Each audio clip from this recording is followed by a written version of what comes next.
The silence Caleb had spent 6 years building broke with the sound of a child's pain. It was a small sound, a muffled sob from the barn, but in the vast, empty canvas of the prairie, it was as loud as a gunshot. He froze, hand on the water pump, the familiar ache in his lower back, a distant complaint. For months, the only conversations he'd had were with his horse and the ghosts that whispered in the wind that scoured his land. He was a man who had hollowed himself out, content to let the world forget him. A sound like that, a sound so full of life and fear, was a trespass. He picked up the old Winchester, leaning against the well, its wood worn smooth as a river stone, and moved toward the barn. The door groaned open on leather hinges, spilling a dusty pillar of late afternoon light inside. And there, huddled in the hay beside his placid mare, was a girl. She couldn't have been more than 9 or 10, a native child in a torn buckskin dress, her face streaked with dirt and tears, her dark eyes, wide and fierce as a trapped hawk's, fixed on him. One of her arms was cradled against her chest, bent at an angle that screamed of broken bone. Caleb's first instinct was a cold, hard thing. Send her away. She was not his problem. She was a complication, a crack in the careful solitude he had constructed around his heart. But then she flinched as he stepped closer, a tiny, involuntary shudder, and the ice in his gut thawed just enough to let a pang of something old and forgotten bleed through. It felt like pity, but it was sharper, more painful. It was memory. He said nothing. Words were clumsy, useless things. He set the rifle down, holding his hands up, palms open. He moved, slowly, deliberately, the way he would with a spooked colt. He knelt in the hay, the scent of dust and animal warmth rising around them. Her breathing was shallow, hitched with pain. He pointed to her arm, then to himself, then mimed the act of setting a bone. Her eyes narrowed, searching his face for the lie, for the trap. She found none. Just a sun-beaten man with tired eyes and a sadness so deep it had carved lines into his face. After a long, silent moment, she gave a single, jerky nod. He worked with a practiced gentleness he thought he had buried long ago. He found 2 flat pieces of wood from a broken crate and tore strips from a clean feed sack. Setting the bone was a terrible, intimate business. A sharp cry escaped her lips, a sound she immediately swallowed, her pride warring with her agony. He worked fast, his hands sure and steady. As he tied the last strip of cloth to secure the splint, he felt a strange sense of peace settle over him, the first in years. He had done something useful. He had fixed something that was broken.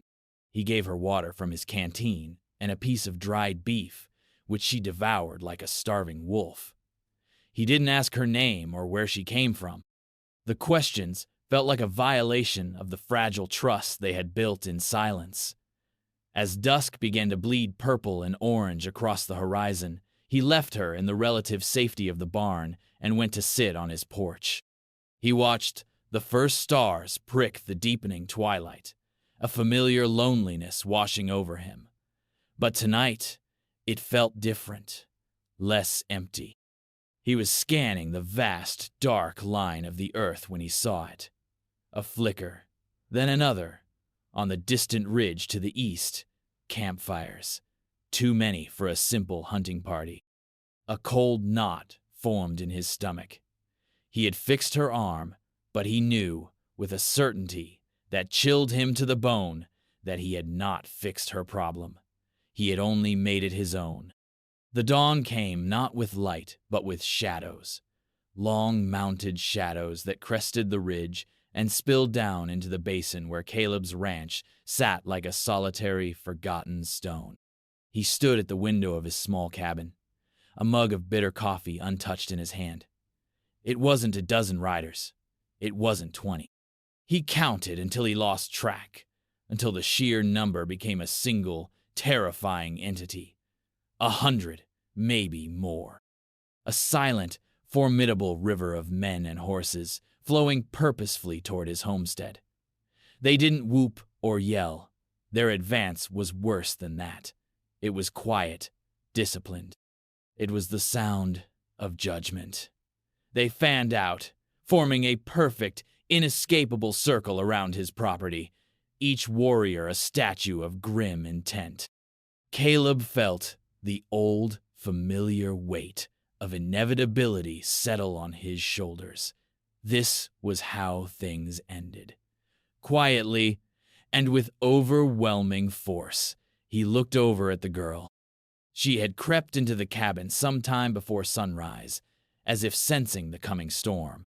She stood by the hearth, her small frame silhouetted against the dying embers, the makeshift splint on her arm, a stark white slash in the dim light.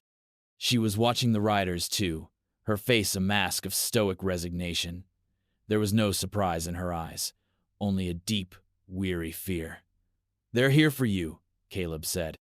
His voice was rough from disuse. She nodded, her gaze not leaving the window. "I know." The words were a soft whisper, barely audible, but they carried the weight of a death sentence. His cabin, which had always felt like a fortress of solitude, now seemed like a paper-thin trap. He could see the details of the men now. The grim set of their jaws, the feathers braided into their hair, the lethal grace of the bows and rifles they held. They were a force of nature, as elemental and unstoppable as a prairie fire. A part of him, the part that had run to this empty place to die, told him to open the door and hand her over. It was the logical thing to do, the sensible thing, her life for his. A simple, brutal calculus. But then he looked at her arm, at the crude splint he had fashioned. He remembered the sharp crack of the bone setting, the way she had bit her lip to keep from screaming. He had taken her pain into his hands. He had mended what was broken. How could he now be the one to break her completely? He walked to the door and slid the heavy iron bolt across. A futile gesture. 100 men could tear this cabin apart with their bare hands. But it was more than a gesture. It was an answer. He turned and saw the girl watching him, a question in her dark eyes. He gave a short, humorless laugh, a dry rasp in his throat. "Looks like you picked the wrong barn to hide in, kid." For the first time, a flicker of something other than fear crossed her face. It might have been the shadow of a smile. He picked up his Winchester, checking the load. He only had 30 rounds. 30 rounds against 100 warriors. The odds were laughable. He wasn't a hero. He was a fool. A lonely, tired man making one last, pointless stand on a piece of land at the edge of nowhere. But as he stood by the window, watching the silent circle of riders, he felt a purpose he hadn't felt in years. He was no longer just waiting for the end. He was facing it. And he was not alone. The sun climbed higher, baking the dry earth and shrinking the shadows. For hours, nothing happened. The warriors sat on their horses, a silent, patient jury. The pressure was a physical thing, a weight on the air that made it hard to breathe. Caleb knew they could wait forever. They had time. He did not. His water barrel was less than a quarter full. Finally, one rider broke from the circle. He was an older man, his face a road map of hard seasons, his hair streaked with gray. He wore a chief's bonnet of eagle feathers that trailed down his back, and he rode with an authority that left no doubt he was the leader. He stopped 100 yards from the cabin, a respectful distance, and raised a hand, palm open. A parley. Caleb took a deep breath, his heart hammering against his ribs. He told the girl to stay away from the window, then unbolted the door and stepped onto the porch. The heat hit him like a physical blow. He squinted against the glare, his own rifle held loosely at his side, barrel pointed at the ground. He would not show aggression, but he would not show weakness either. "She is with the people!" the chief called out. His voice was a deep baritone, carrying easily across the still air. His English was clear, though heavily accented. Caleb's eyes flicked from the chief to the unmoving circle of warriors, then back. "She's a child. She's hurt. Her hurt is the work of her own sin," the chief replied, his voice hard as flint. "She brought a curse upon our camp. Sickness, death. She is unclean." Caleb thought of the girl inside, her small, terrified frame. Unclean? He saw only a frightened child. "What do you want?" Caleb asked, though he already knew the answer. "We want what belongs to us. We will give her the justice of our laws." Justice. The words sounded obscene in this context. The justice of 100 armed men against one small girl. Caleb's grip tightened on his rifle.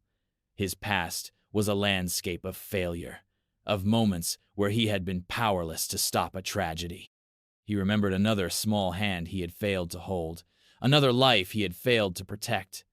That memory, sharp and sudden as a knife wound, solidified his resolve. "No," Caleb said. The word was quiet, but it echoed in the vast silence. It was the most definitive thing he had said in 6 years. A murmur went through the line of riders. The chief's face darkened, his jaw tightening. He had not expected this. He had expected a frightened farmer to surrender without a fight.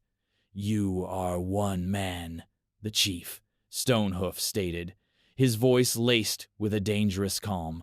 "You cannot protect her from her fate." "Maybe," Caleb said, his gaze steady, "but I can sure as hell try." He saw a flicker of something in the chief's eyes, not anger, but perhaps a grudging respect. Or maybe it was just pity for the fool standing before him. Stonehoof held his gaze for a long moment, a silent battle of wills playing out across the sun-scorched dirt. Then, without another word, he wheeled his horse around and rode back to his men. The parley was over. The line had been drawn. Caleb retreated into the cabin, bolting the door behind him. The air inside was thick with tension. The girl looked at him, her eyes searching his. "He says I am a curse," she whispered. Caleb knelt down in front of her, looking her square in the eye. "He's wrong," he said, with a conviction that surprised even himself. And for the second time, he saw the ghost of a smile on her face. The standoff had begun. The suffocating stillness of the afternoon pressed down on the small cabin, trapping the heat and the fear inside. As the sun beat relentlessly on the roof, the tension inside Caleb's mind began to warp time, stretching moments into eternities. The face of the chief, Stonehoof, stoic and unyielding, blurred with another face from his past. A doctor, his expression just as grave, shaking his head slowly in the dim light of a sick room.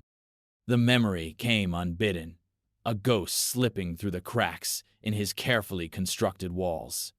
He wasn't on the prairie anymore. He was in a small house in Ohio, the air thick with the scent of camphor and grief. He saw his wife, Sarah, her face pale and drawn, her hand clutching his.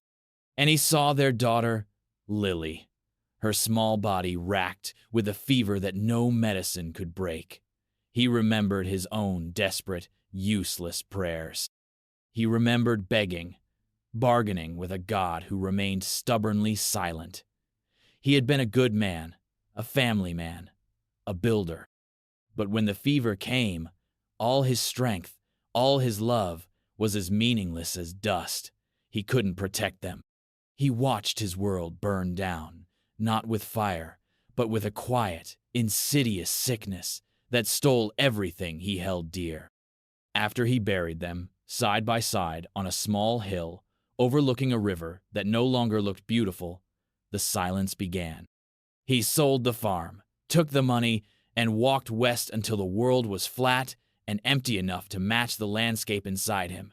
He built this ranch not as a home, but as a tomb for his memories. He had come here to be alone, to ensure he would never again have to feel the agony of failing someone he loved. A small, tentative touch brought him back. He blinked, the dusty cabin coming back into focus. The girl was standing before him, holding out a strip of dry jerky. Her eyes, so full of their own fear, now held a glimmer of concern for him. She had seen the ghosts on his face. She didn't know his story, couldn't possibly understand the depths of his failure, but she recognized the shape of his pain. It was a mirror of her own.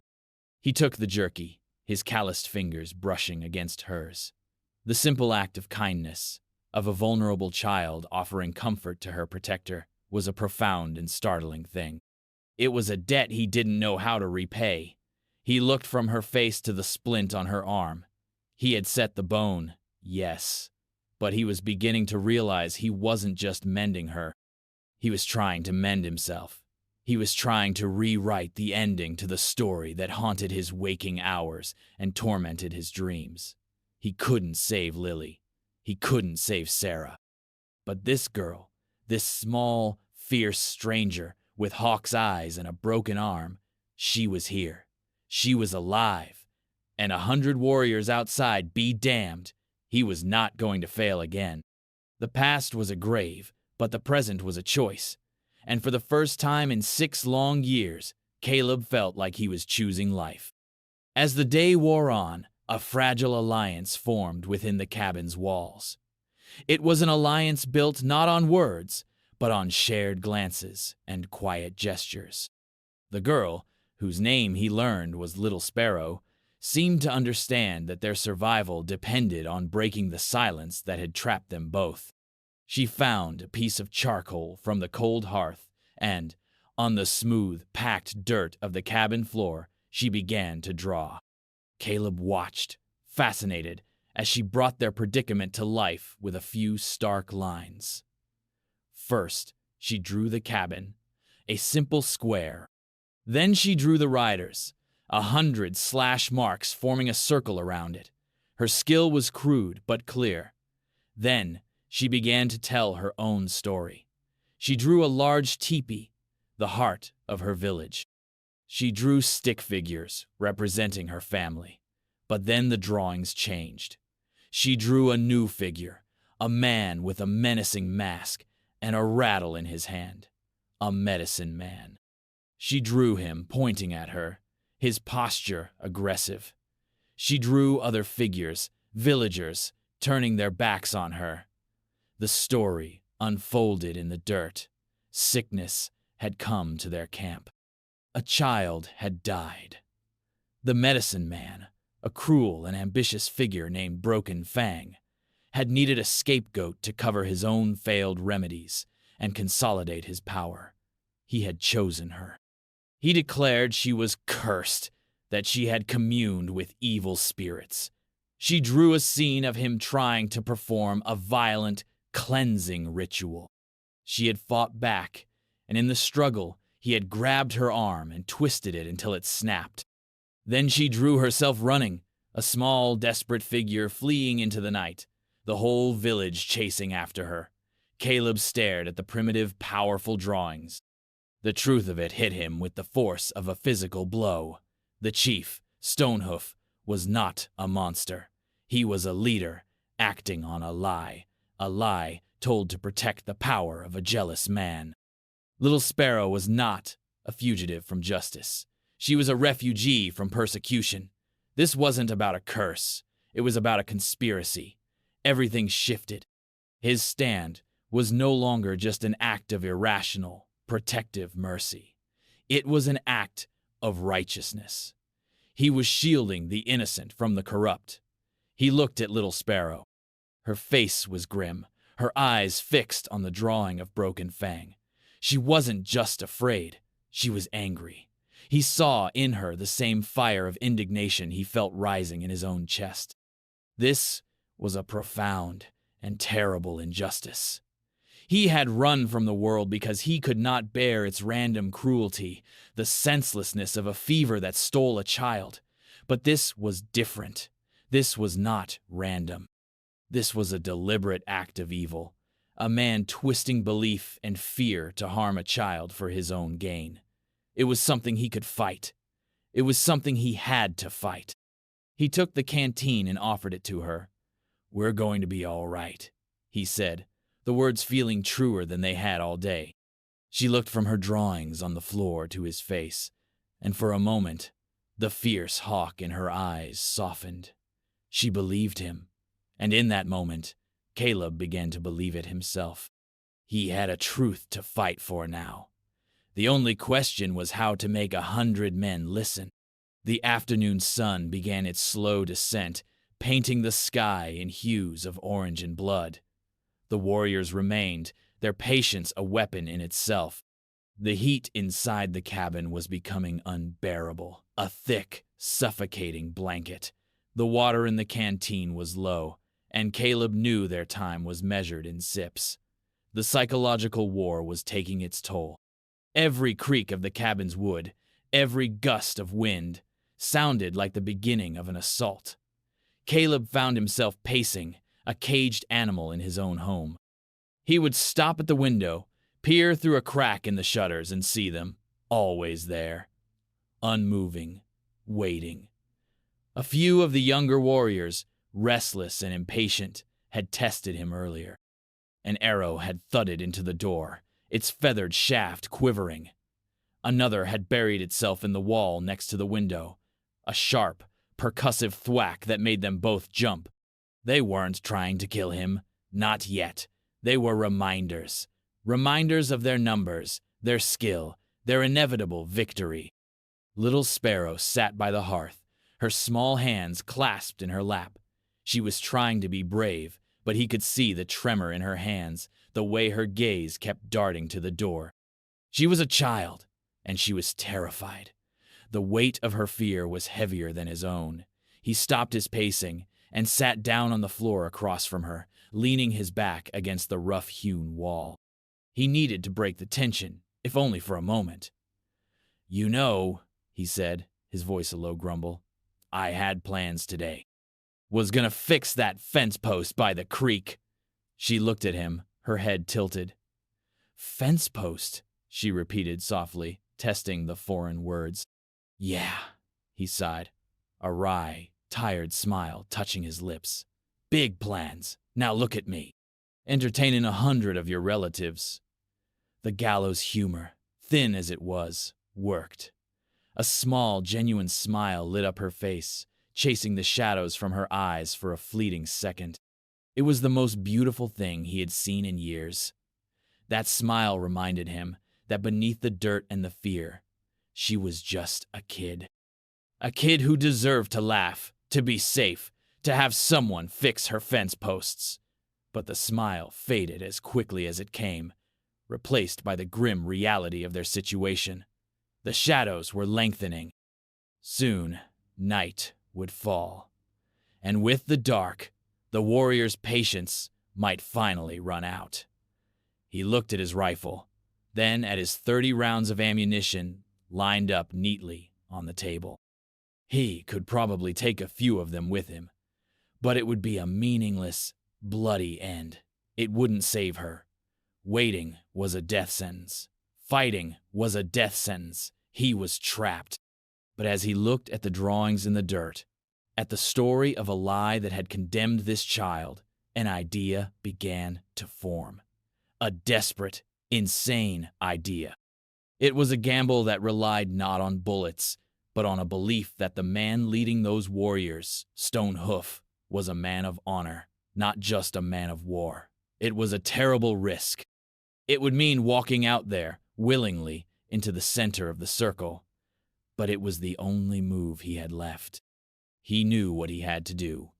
The realization settled not with a crash, but with a quiet, cold certainty. To stay inside was to die. To fight was to die. The only path forward was the one that led straight into the heart of the enemy. He stood up, his joints protesting. He walked over to the old wooden chest at the foot of his bed, the one he hadn't opened in 6 years. The hinges creaked as he lifted the lid, releasing the faint, sweet scent of lavender and memory.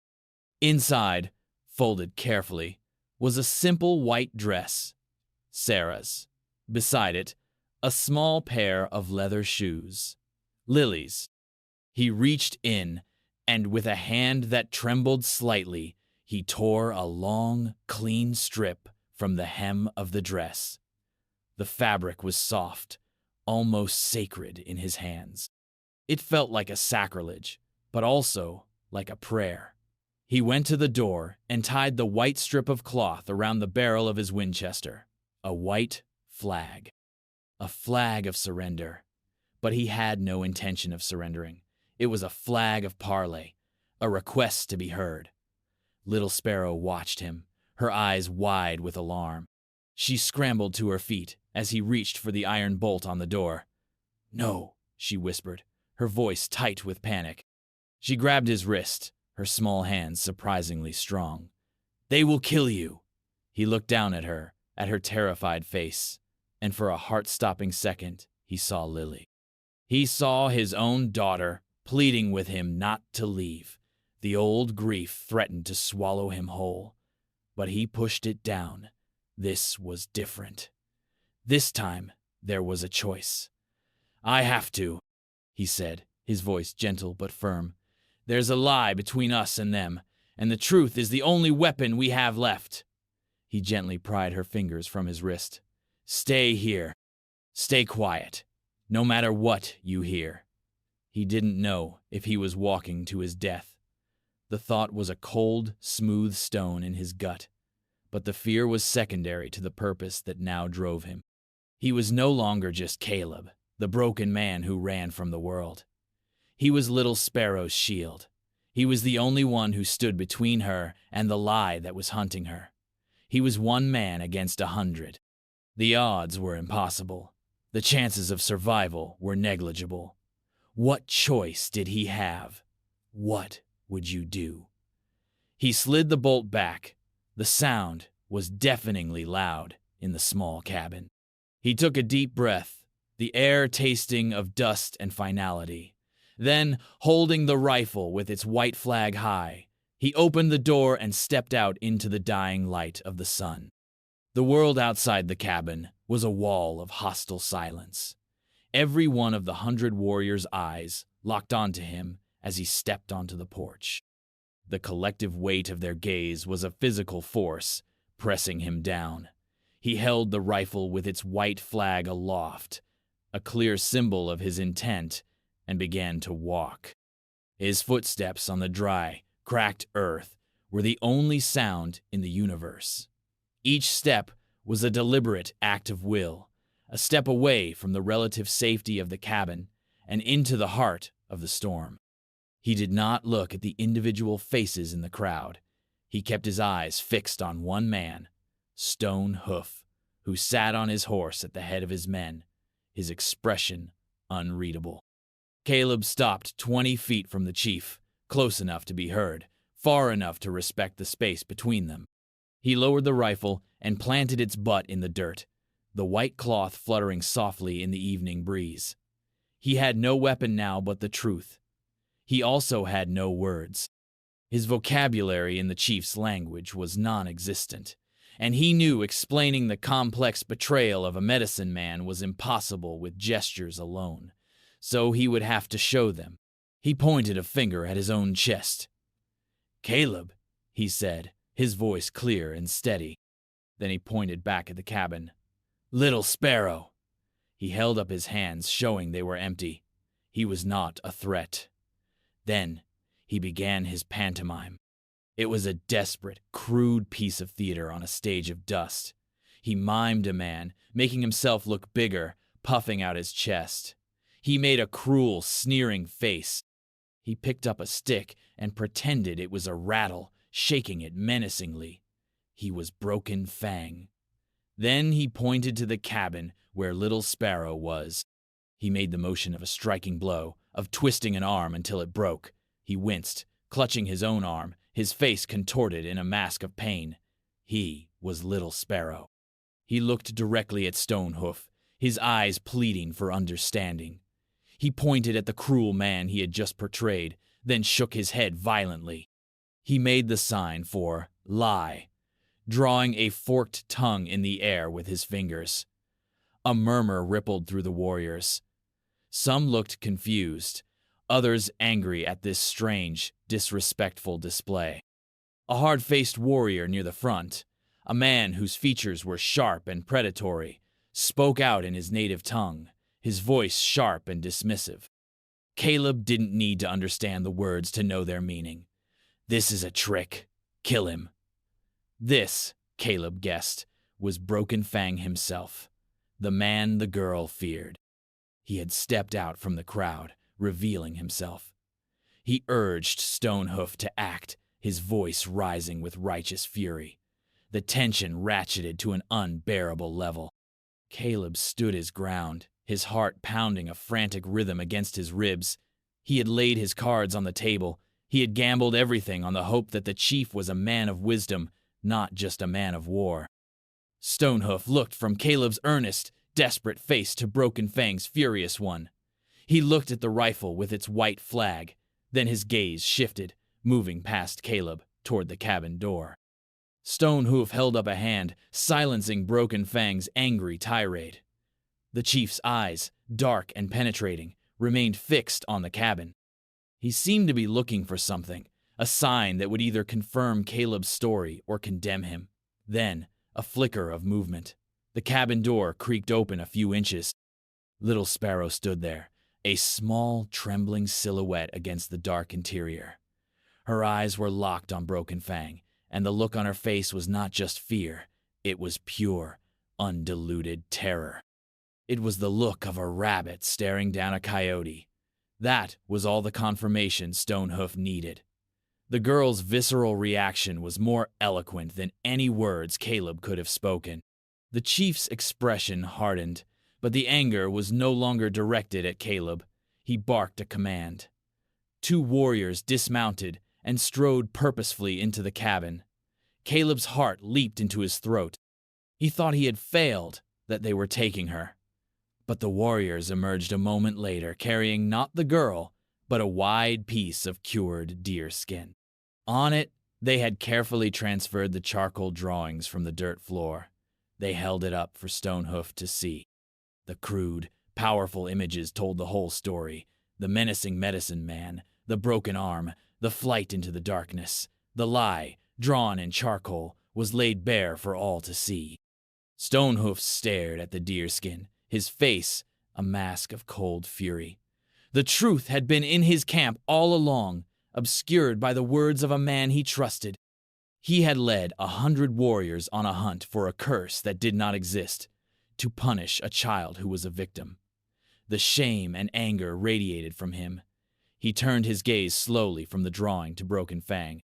The medicine man's face had gone pale beneath his paint. His blustering anger evaporated, replaced by the frantic look of a man trapped in his own web of lies. The power dynamic on the field inverted in a single, silent moment.